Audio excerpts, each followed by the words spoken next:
Genetic coding and the protein synthesis. The genetic code. Just as the couple in Figure 1 need a blueprint to renovate a house, your body needs a plan to carry out daily functions. Your blueprint is found in the nucleus of each cell in the form of DNA. DNA, also known as deoxyribonucleic acid, is the genetic material that carries information about an organism and is passed from parent to offspring. In 1953, almost 100 years after DNA was discovered, scientists realized that DNA was shaped like a double helix, a twisted ladder, if you will. The structure of DNA consists of sugars, phosphates, and nitrogen bases. The sides of the ladders are made of sugar molecules called deoxyribose, alternating with phosphate molecules. The rungs of the ladder are made of nitrogen bases.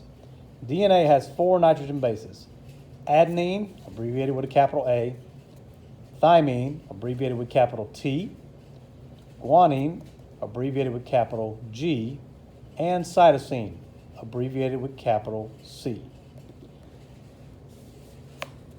Genes are sections of DNA found on chromosomes. Each gene consists of hundreds or thousands of nitrogen bases arranged in a sequence. And it's this order that forms the instructions for building proteins.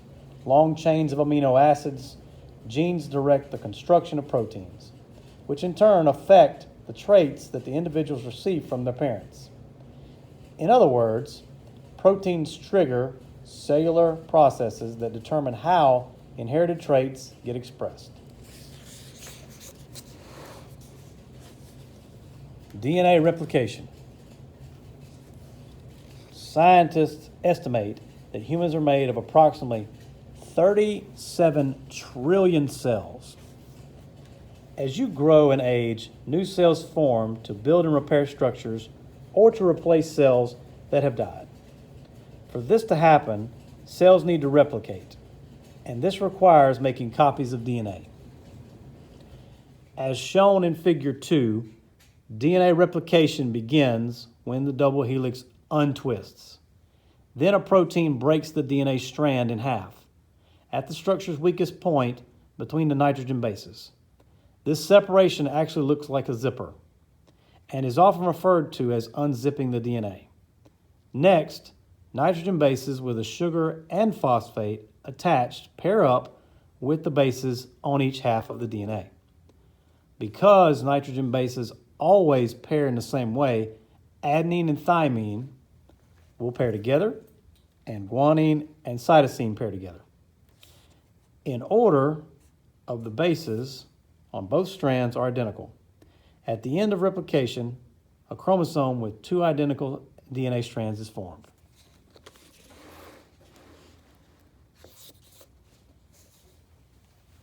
The process of DNA replication or copying ensures that each chromatid of the chromosome has identical DNA. During cell division, chromosomes split.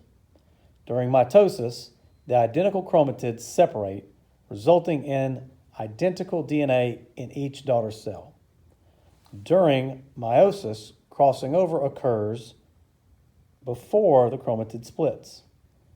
No matter the type of cell division, DNA replication ensures that each cell contains the correct amount of DNA to carry out life processes.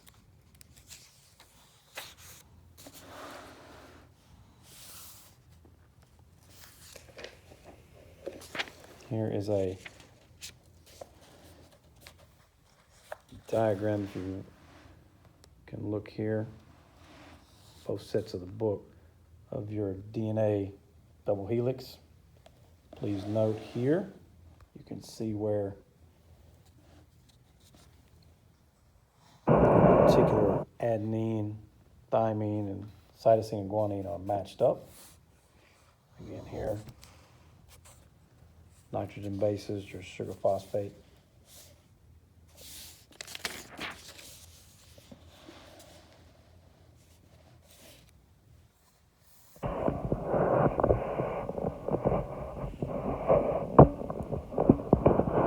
Making proteins. Proteins are made from building blocks called amino acids. There are only 20 amino acids in the human body, but your body can combine them in thousands of ways to make many different types of proteins needed to carry out cell processes. Inside the cell, amino acids link to form proteins through a process called protein synthesis. Once the protein is made, the cell will express the trait or perform a function. RNA, the process of protein synthesis starts in the nucleus, where the DNA contains the code for the protein.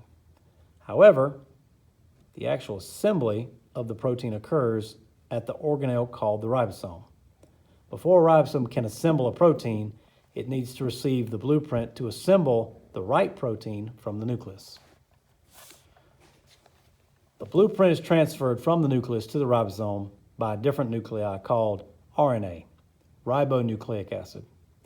Even though both RNA and DNA are nucleic acids, they have some differences. One difference is that RNA contains sugar ribose instead of deoxyribose. Figure 4 shows the two differences. And that will be this figure here.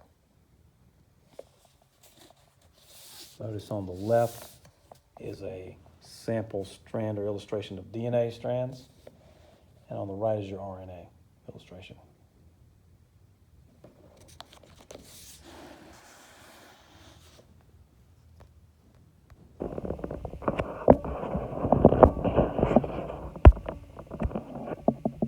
How RNA is used.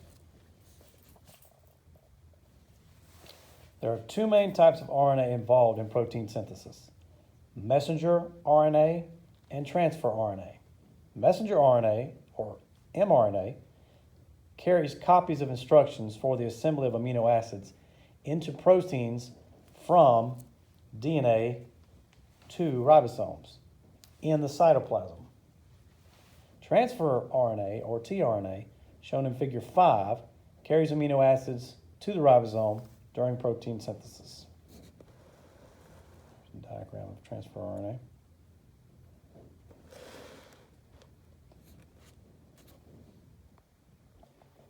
The order of nitrogen bases on a gene determines the structure of the protein it makes.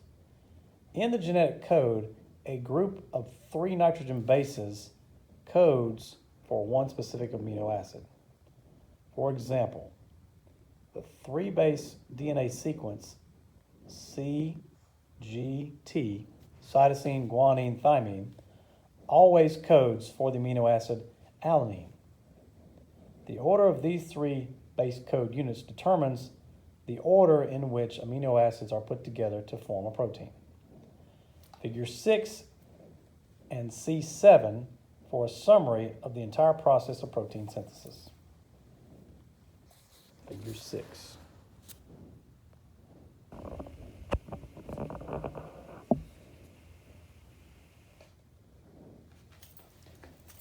mRNA codon table. A codon is a sequence of 3 bases that codes for one amino acid. For the DNA sequence CTA, the complementary mRNA codon would be GAU. Since RNA does not have thymine, the RNA complement to adenine will always be uracil. Scientists use an mRNA codon table to determine which codons will code for each amino acid.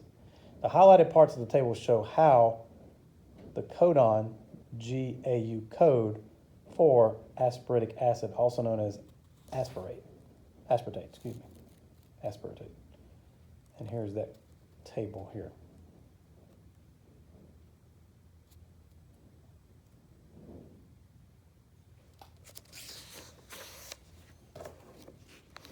This is a diagram of protein synthesis, which begins in the nucleus and ends at a ribosome. Step 1, formation of RNA. This is inside the nucleus. DNA unzips and the mRNA is made from the gene. Messenger RNA then leaves the nucleus and enters the cytoplasm. Notice this is the nucleus here.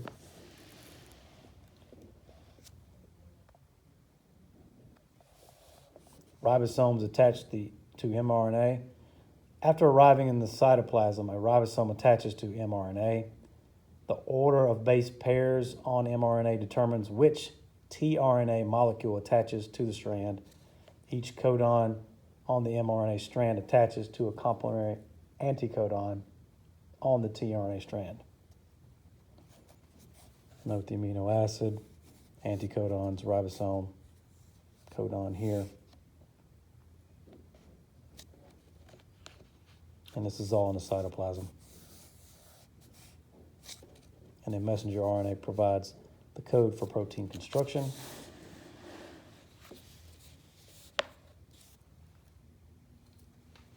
tRNA brings the correct amino acid. The order of base pairs on tRNA determines the type of amino acid it carries.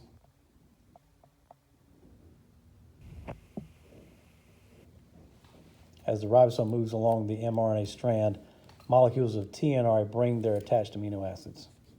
There's your amino acid. There's the configurations there. And then a protein chain is formed. You can see your protein chain. As tRNA anticodons line up with mRNA codons, the amino acids bond at the ribosome and form a long protein chain.